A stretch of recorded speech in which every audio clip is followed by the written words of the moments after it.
Hi, in this video we are going to see how to find out the effective resistance when we connect three resistors in parallel combination. First of all, you have to understand what do you mean by parallel combination and what will happen when we connect a combination of parallelly connected resistors across a power source or voltage source.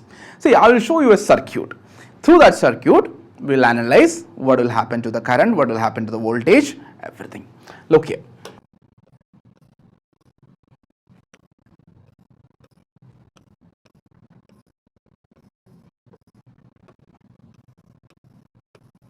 See, here we have a voltage source with voltage V, and we have a resistance R1, R2 and R3 connected in a parallel combination. Parallel combination means every resistance is getting the same voltage V.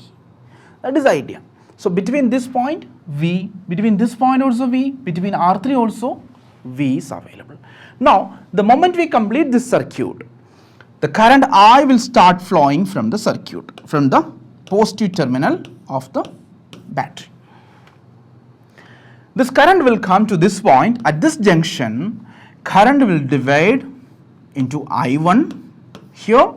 At this point, current I2 will be passing through this, and at this point, remaining current I3 will be passing. The logic is, more the resistance, less current will pass through that branch. And the branch with less value of resistance will handle more current. But as per conservation of charge, whatever current starts from the positive terminal should divide into I1, I2 and I3 at the same time. At this point, all this I1, I2, I3 will meet together, and again I will be coming back to the negative terminal of the battery or the energy source. So here we can write down, as per conservation of charge, we can easily write down current I is going to divide as I1 plus I2 plus I3. So this is the reason why we always call a parallel combination of resistance will act as a current divider. Whatever current you are providing here will get divided proportional to the value of resistance. So this is the first expression you have to understand. Now you can easily say that the voltage drop across that resistance R1 is equal to IR1, right? See, IR1, then here IR2, same as the series combination resistance. See, here IR3 is the voltage across the third resistance. Now you can see that all those voltages should be same as whatever you applied here, because you know that this is a parallel combination, provided there is no internal resistance. It's very important. Okay, we are taking the ideal case. So we can say that, see, I1 R1, see, I1 R1 should be equal to V. I2 R2 should be equal to V.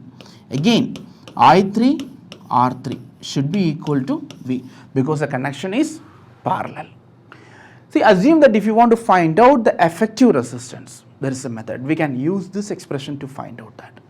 Look here. See, the total current passing through the system I is equal to the current passing through the first branch, current passing to the second branch or second resistance, plus current passing through the third resistance. Assume that the total current, as per Ohm's law, V is equal to IR. We can say that current is nothing but voltage divided by, let us call it as R effective. R effective. So this is equal to, what is current I1? Voltage divided by resistance. So voltage V divided by R1.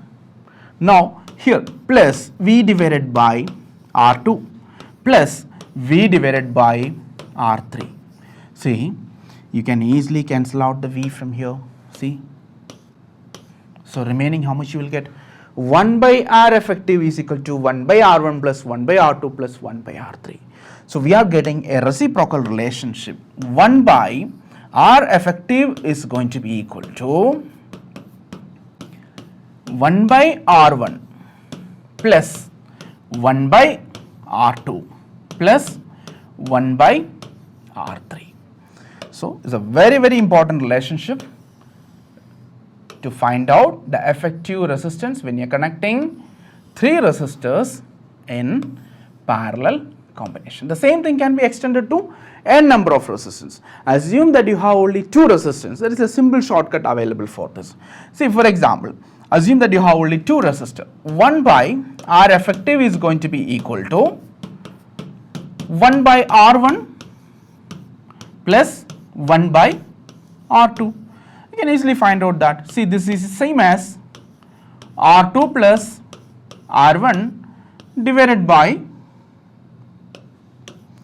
R1 R2. This is equal to reciprocal of effective resistance.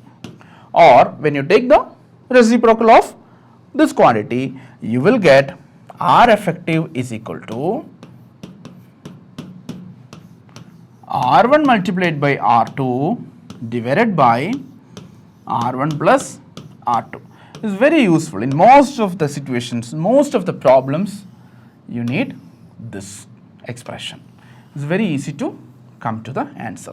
See, R1 R2 divided by R1 plus R2.